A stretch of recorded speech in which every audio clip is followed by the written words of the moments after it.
Hello everyone, welcome to my kitchen. My name is Michael. I just made this Lotus Biscoff cookie cake. It smells and looks absolutely delicious with those Biscoff cookies on top and that crumbled up on the top. Look at these two layers. They've got little Biscoff pieces inside. Let's get started making this cake. I have two 8-inch cake pans that I've got here, and I'm going to start with a little bit of butter there. This is just softened to room temperature, and I'll take my clean hands here and I'm going to put some of that on the sides here on the walls of the cake pan and some across the bottom as well. Now that we've got our one pan done, we'll go ahead and get our second one up here and we'll do the same thing. Now that I've got my two pans prepared, I'm going to take a couple of pieces of parchment paper here that I've cut into a circle, and we're going to put those into the bottom of each one of our pans. And then I'm going to take some more of that butter and I'm going to put that across the top of each one of the papers there. And that's just going to help that cake release a little bit easier once it gets done. All right, our baking pans are ready to go now. I'm going to set those to the side and we'll get started working on our ingredients now. Now I've got a large bowl here and I've got a colander that I'm going to be using as a sifter today. So you definitely want to sift all your dry ingredients together. And we're going to start out with our flour. I have a 2 1/3 cup of all-purpose flour, or that's 300 grams. 1/2 teaspoon of baking soda. 2 teaspoons of baking powder. 1/2 teaspoon of salt. 1 teaspoon of ground cinnamon. Now we're going to take and sift those dry ingredients together into that large bowl. And after sifting, if you have any little hard pieces in there, you can discard those. Now I'm going to take a whisk and whisk the dry ingredients together to mix all those up so we definitely don't get pockets of salt or baking soda in certain areas. Just mix it all together really well. Now that we've got our dry ingredients whisked together, we'll set this bowl to the side. Now I'm going to grab another bowl here and we'll get started with our other ingredients. Now I've got a 1/2 cup of unsalted butter, or that's 113 grams, and you want that at room temperature. That way we can blend this together really easily. Now if you only have salted butter, then you can omit the salt, the 1/2 teaspoon of salt that we put into the dry mixture earlier. I have a 1/2 cup of a neutral vegetable oil measured out here, or that's 105 grams, and we'll add that in. Now I've got some light brown sugar here. This is 1 1/4 cups firmly packed, or 250 grams. Now I'm going to take my hand mix here and I'm going to cream that butter, brown sugar, and oil together until it becomes light and fluffy, and that should take a couple of minutes. Now I'm going to take this spatula here and just make sure that I get all of those ingredients off the side there so they get blended in with what's on the bottom. Now I'm going to take my hand mixer again and just give it one more mix through after I've combined all those ingredients. I used the spatula and pulled off the side. Now I've got 3 eggs here that I've had sitting out so they come up to room temperature, and I'm going to break each one of those into this bowl and check in to make sure that I've got some good eggs and I don't have any of the shells in there, and then we'll add that into the larger bowl.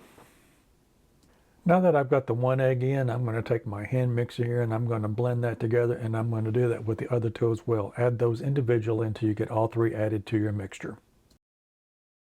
Now I have 1/2 cup, or 130 grams of Biscoff cookie butter. This is the smooth kind, and we'll take our hand mixer and mix that together. Now I have 2 teaspoons of vanilla extract, and we'll add that in and we'll mix that together. Now we're going to take half of our dry ingredients here and we're going to use a spatula and we're just going to fold that in. You don't want to over mix this, because if you do, it'll get really dense and we don't want that in our cake. So just mix this together so that you can't see the flour anymore. Now I've got 1 1/4 cups of buttermilk, and this is room temperature, or 280 grams, and we'll add that into our ingredients. Now I'm going to take the spatula and just give that a good mix together. Again, do not overwork the flour, just mix this together until you can't see the buttermilk anymore. Now we're going to take the rest of our dry ingredients, we'll add that in and just give that a fold over as well. Again, don't over mix it, just mix it till you can't see the flour in the wet mixture anymore. Now I've got 15 of the little Biscoff cookies. I'm going to break those up with my hand and just put those all here on the top of my batter. Now that we've got our cookies broken up, now we're going to take our spatula and let's just go through and fold those into the batter. Again, we're not over mixing the batter, just fold those in until they get incorporated in with the other ingredients. Now I've got my cake bands here I've had sitting in water to get those wet, and we're going to put those around our pans on the outside of those. If you've never seen these before, these help keep your cakes from getting that domed shape on them, and they will bake evenly from the outside in, so you'll have a nice flat top on those. So if you've never seen those before, I'll put the link in the description box below where you can get those. These are cake pans and they really help out a lot. All right, we've got our batter made now and we're ready to put that into our cake pans. I've got my 2 cake pans sitting here on one of these half sheet trays. I bake my cakes on these. It just helps it keep that bottom from getting really brown. So distribute this out so you get half the mixture in each one of these pans. You can definitely weigh these if you want to. All right, my cake pans are ready to go into that preheated 350 Fahrenheit or 180 Celsius oven, and we're going to bake these until a toothpick or a skewer comes out of that clean, and that'll be between 35 and 40 minutes. All right, I've got my cake out in the oven now. These did take 37 minutes in my oven. Everybody's oven is going to cook a little bit differently, so keep a watch on these. And again, when that toothpick or that skewer comes out clean, they're done. We're going to let these sit on this rack now for 20 minutes before we turn them out of the pan, and that way that'll kind of pull away from the sides a little bit easier. I will see you when these are ready to be turned out.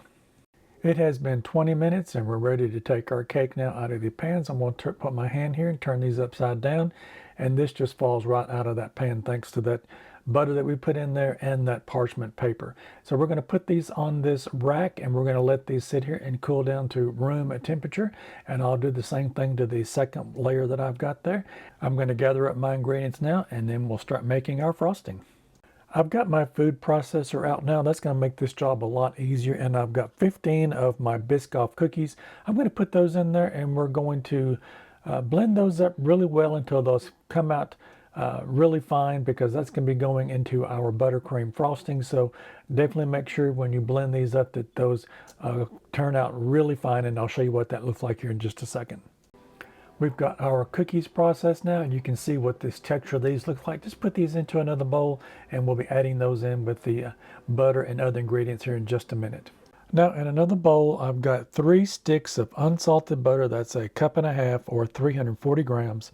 And you want your butter at room temperature. We're going to be using our mixer today, and it'll make this a lot easier when it's softer like that. So definitely make sure it's at room temperature. Now I've got 2 3/4 cup of powdered sugar, or that's 350 grams. Now I've got a 1/4 teaspoon of salt. If you don't have unsalted butter, you can definitely use salted butter. Just leave the salt out. Add in 1½ teaspoons of vanilla, 1½ tablespoons of heavy cream. Now you want to grab your mixture and start this out on the lowest speed setting you have. You definitely don't want a cloud of powdered sugar in your face. And just mix that together for about a minute until all of the ingredients gets incorporated together. Then you'll turn your speed up on your mixer to about a medium to medium high, and you're going to mix that together and cream all of those ingredients together between 8 to 10 minutes. About halfway through on your time there, take a spatula and just use that to push the ingredients back down into the center so that they get all incorporated in with the rest of the other ingredients at the bottom. All right, my buttercream frosting has been blended now. I wanted to show you what that looks like. That is nice and creamy. This is the texture that you want for that. Now we're going to take those cookies that we had processed earlier and we'll add those into our frosting. Now I have a 1/4 cup or 70 grams of that smooth Biscoff cookie spread, and we'll add that into our frosting. Now we're going to take our mixer again, start out on low, and just incorporate those cookies into that frosting until everything gets mixed together. Now our frosting is done. Now you can see how smooth and creamy this is. Definitely you want it to this texture. We want to be able to make it so that it spreads easily on our cake. I am ready to start frosting my cake now, and I've got a cake turntable here, and on that I've got a 10-inch round cardboard cake round, and that's just going to make it easier to get off of this cake stand when I get ready to put it into the container for storage. And I'm going to grab my offset spatula here and just get that a nice spread out over that middle layer there. And if it runs over the side, that's okay, because we want to put extra on there, and then we'll use that offset spatula to smooth that out on the side. Now I have went and got a piping bag here, and I've got my Wilton M1 piping tip in there, and I'm going to take my spatula and put some of that frosting inside of that bag. All right, now that I've got that middle layer smoothed out, now I'm going to take that piping tip with that frosting and just put me a little bit of a edge here on the outside of my bottom layer of my cake. Now I have a 1/3 cup or about 94 grams of that smooth cookie butter, and I've heated that up in the microwave for about 10 to 15 seconds. You just want it melted just enough so that it is smooth to put between that layer. You don't want to put it in there too hot or it'll melt that buttercream frosting you got on the bottom. So you just want it pliable enough so that you can move it around with that offset spatula or with the spatula to get that centered. And the reason we put that buttercream frosting around the edge there is to keep that from running down the side.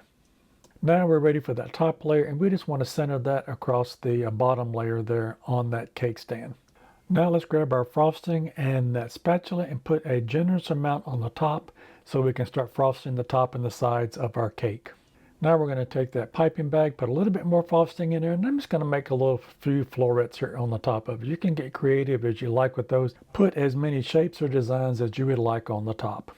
All right, now that I've got the top done, I put just a couple of the Lotus Biscoff cookies on the top, and then I've taken 2 or 3 more of the little cookies here and crumble those up, and I'm putting those around the bottom layer of the cake. And I've got a few more of the crumble cookies here, and I'm just going to sprinkle those across the top just to add a little bit more design and give it a little bit more of that cookie taste on the frosting. Here is my finished cake. You can see the crumbled cookies that I put around the bottom layer there and what I sprinkled across the top, and then the 2 cookies that I've got a little jaunty angle on the top of my frosting there. This cake is absolutely delicious. I know you're going to love this recipe, and this Biscoff Buttercream Frosting is so easy to make, and it just really sets off the cake as well. If you like this content, maybe you might consider giving me a thumbs up. I would really appreciate it. And while you're at it, check out one of these other 2 videos over here on the side. You might find something else you like. Don't forget to like, share, and subscribe. Check out this Biscoff cake. It's going to be one of your favorites. I'll see you in my next video. Bye-bye now.